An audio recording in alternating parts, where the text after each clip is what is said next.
3 जनवरी 1760 तमिलनाडु के एक छोटे से गांव में एक बच्चा पैदा होता है। उस वक्त किसी को नहीं पता था कि यह बच्चा बड़ा होकर ऐसा काम करेगा जिससे मद्रास के ब्रिटिश दफ्तरों में हड़कंप मच जाएगा, जिसका नाम सुनकर अंग्रेज अफसर चौकन्ने हो जाएंगे और जिसे पकड़ने के लिए ईस्ट इंडिया कंपनी को एक राजा को धमकाना पड़ेगा। उस बच्चे का नाम था वीरापांड्या कट्टाबोम्मन। लेकिन इससे पहले कि हम उसकी लड़ाई की बात करें, एक सवाल। 1857 को हम भारत का पहला स्वतंत्रता संग्राम पढ़ते हैं, हर किताब में, हर परीक्षा में। लेकिन कट्टाबोम्मन ने अंग्रेजों के खिलाफ हथियार उठाए थे 1799 में, यानी 1857 से पूरे 58 साल पहले। तो फिर उसे वो दर्जा क्यों नहीं मिला? ये सवाल इस पूरी कहानी में गूंजता रहेगा। पहले समझते हैं कट्टाबोम्मन था कौन। वो कोई आम राजा नहीं था, वो पालया करार था, यानी एक फ्यूडल चीफ्टन, एक स्थानीय सैन्य और प्रशासनिक प्रमुख। ये व्यवस्था विजयनगर साम्राज्य के समय से दक्षिण भारत में चली आ रही थी। पालया करार अपने इलाके में टैक्स वसूलते थे, सेना रखते थे और अपने लोगों की रक्षा करते थे। कट्टाबोम्मन इस परंपरा की 47वीं पीढ़ी था। उसके पूर्वज मूल रूप से आंध्र प्रदेश से आए थे और तमिलनाडु के तुतुकुड़ी जिले के पास पंचालन कुरिची में बस गए थे। 2 फरवरी 1790 को 30 साल की उम्र में उसने अपने पिता जगवीरा पांड्या कट्टाबोम्मो की जगह गद्दी संभाली और उसके अधीन था 96 गांवों का इलाका, 6 डिवीजनों में बटा हुआ। अब उसकी ताकत की बात। कट्टाबोम्मन का किला, पंचालन कुरिची का किला। यह किला 500 फीट लंबा और 300 फीट चौड़ा था। दीवारें 12 फीट ऊंची थीं। चारों तरफ कांटेदार झाड़ियां लगी थीं। दीवारें बनाई गई थी काली मिट्टी में धान, मक्का और मकई के रेशे मिलाकर। यह मिश्रण इतना मजबूत था कि सामान्य हमले इसे तोड़ नहीं सकते थे। एक ही कमजोरी थी, तोपें। और कट्टाबोम्मन को यह पता था।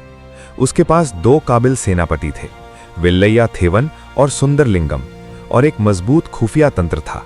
स्थानीय लोग उसकी आंखें और कान थे। अब असली कहानी शुरू होती है। अंग्रेजों ने दक्षिण भारत में पकड़ बनाने का एक चालाक तरीका अपनाया था। उन्होंने अर्काट के नवाब को बड़ी रकम उधार दी। फिर उस कर्ज की वसूली के लिए नवाब के अधीन सभी पालया करारों पर टैक्स थोप दिया। नवाब कर्ज में डूबा था, वो चुप रहा और एक एक करके लगभग सभी पालया करारों ने झुककर टैक्स दे दिया। लगभग सभी, क्योंकि एक ने नहीं दिया, वीरापांड्या कट्टाबोम्मन ने। उसने अपने पड़ोसी राजाओं को एकजुट करने की भी कोशिश की। नागलापुरम, कोलारपट्टी, शिवगिरी, शिवगंगा के मरुथु भाइयों और रामनाड़ के राज परिवार के एक हिस्से को मिलाकर एक गठबंधन बनाने की योजना थी। लेकिन अंग्रेज इसमें माहिर थे। फूट डालो, राज करो। उन्होंने एक एक को अलग किया, लालच दिया, डराया, और वो गठबंधन कभी पूरी तरह बन नहीं पाया। कट्टाबोम्मन अकेला खड़ा रह गया। 1798 तिरुनेल्वेली का नया कलेक्टर बना कॉलिन जैक्सन। बकाया टैक्स की मांग फिर आई। कट्टाबोम्मन ने फिर इनकार कर दिया। जैक्सन ने खत लिखा, खुद आकर सफाई दो। कट्टाबोम्मन ने शुरू में इस बुलावे को नजरअंदाज किया, फिर तय किया कि जाएगा, लेकिन राजा की तरह। वो 400 मील का सफर तय करके 23 दिन बाद 20 सितंबर 1798 को रामनाथपुरम के महल में जैक्सन से मिला। बैठक शुरू से ही तनावपूर्ण थी। जैक्सन ने उसे अपमानित करने की कोशिश की। बात बिगड़ी। जैक्सन ने उसे गिरफ्तार करने का आदेश दिया और तब महल के दरवाजे पर झड़प हुई। ब्रिटिश सेना के डिप्टी कमांडेंट लेफ्टिनेंट क्लार्क मारे गए। कट्टाबोम्मन अपने साथियों के साथ वहां से निकल भागा। बाद में एक जांच हुई और उस जांच में कट्टाबोम्मन को बरी कर दिया गया, लेकिन रिश्ता टूट चुका था। अंग्रेजों ने उसे दुश्मन मान लिया था। 1799 नया कलेक्टर आया, लूजिंगटन, और मेजर जॉन अलेक्जेंडर बैनरमैन को आदेश मिला, पंचालन कुरिची पर हमला करो। बैनरमैन ने पहले एक दूत भेजा, बिना शर्त आत्मसमर्पण करो। कट्टाबोम्मन का जवाब था, हम इस धरती के बेटे हैं। हम प्रतिष्ठा, सम्मान और गरिमा के साथ जीते हैं और उसी के लिए मरते हैं। हम विदेशियों के सामने नहीं झुकते। हम आखिरी सांस तक लड़ेंगे। लेकिन उस वक्त एक संयोग था। गांव के ज्यादातर लोग तिरुचेंदूर मंदिर के उत्सव में गए थे। बैनरमैन को लगा यही मौका है, लेकिन कट्टाबोम्मन के खुफिया तंत्र ने पहले ही खबर पहुंचा दी थी। किला तैयार था, सैनिक तैयार थे। ब्रिटिश सेना ने हमला बोला और वो पीछे हट गई। कट्टा बोम्मन ने ब्रिटिश सेना को सीधी लड़ाई में हरा दिया था, लेकिन कट्टा बोम्मन जानता था ये जीत अधूरी है। अगर अंग्रेज तोपें लेकर आएं तो किले की दीवारें नहीं टिकेंगी। वो किला छोड़कर तिरुक्कलंबूर के जंगलों में चला गया और यहां से शुरू हुई वो लड़ाई जिसे इतिहास ने ठीक से दर्ज नहीं किया। जंगलों में कट्टा बोम्मन ने छापामार रणनीति अपनाई। रात के हमले, ब्रिटिश रसद पर हमले, रास्ते बंद करना और हमले के बाद जंगल में गायब हो जाना। स्थानीय लोग उसे खाना, पानी और खबरें पहुंचाते थे। महीनों तक अंग्रेज उसे पकड़ नहीं पाए। और फिर वो हुआ जो हमेशा होता है, भीतरघात। पुदुकोट्टई के राजा विजय रघुनाथ तोंडाईमन पर अंग्रेजों ने दबाव डाला, कट्टा बोम्मन को ढूंढो और हमें सौंपो, वरना तुम्हारा भी यही हश्र होगा। तोंडाईमन ने अपने सैनिक भेजे। 1 अक्टूबर 1799 को कट्टा बोम्मन को कयाथार में पकड़ लिया गया। तमिल में आज भी गद्दार को एट्टपन कहते हैं। उस दिन के बाद से 15 दिन की पूछताछ और फिर एक मुकदमा जिसका फैसला पहले से तय था। कट्टा बोम्मन ने अदालत में भी झुकने से इनकार किया।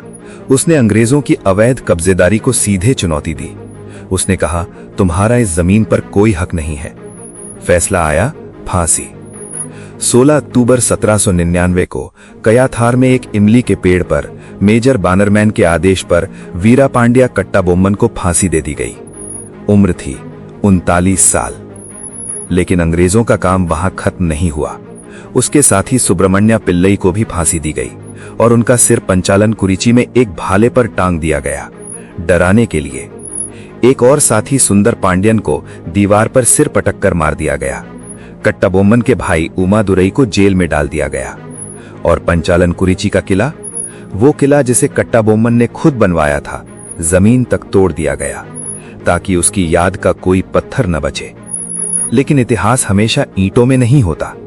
आज तमिलनाडु में उस इमली के पेड़ को एक स्मारक माना जाता है। 1974 में तमिलनाडु सरकार ने पंचालन कुरिची के किले का पुनर्निर्माण करवाया। कयाथार में सरकार ने एक स्मारक बनाया। 16 अक्टूबर 1999 को उनकी फांसी के ठीक 200 साल बाद भारत सरकार ने उनके सम्मान में एक डाक टिकट जारी किया। भारतीय नौसेना का एक महत्वपूर्ण संचार केंद्र है INS कट्टा बोम्मन।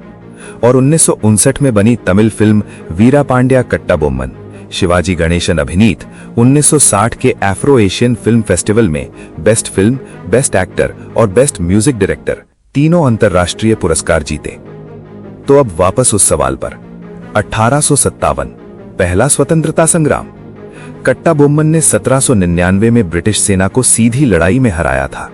महीनों तक जंगल में छापामार लड़ाई लड़ी थी, गठबंधन बनाने की कोशिश की थी और फांसी पर जाते वक्त भी नहीं झुका था।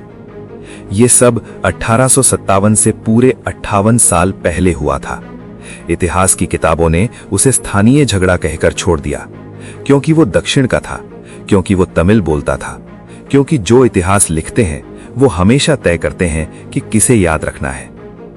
3 जनवरी 1760 को पंचालन कुरिची में एक बच्चा पैदा हुआ था। 16 अक्टूबर 1799 को कयाथार में एक इमली के पेड़ पर उसे फांसी दे दी गई। 39 साल की जिंदगी में उसने एक किला बनाया, 96 गांवों पर शासन किया, ब्रिटिश सेना को युद्ध में हराया, महीनों जंगल में लड़ा और फांसी के फंदे तक एक बार भी नहीं झुका। ये कट्टा बोम्मन की कहानी है, पूरी, असली, बिना किसी मिलावट के।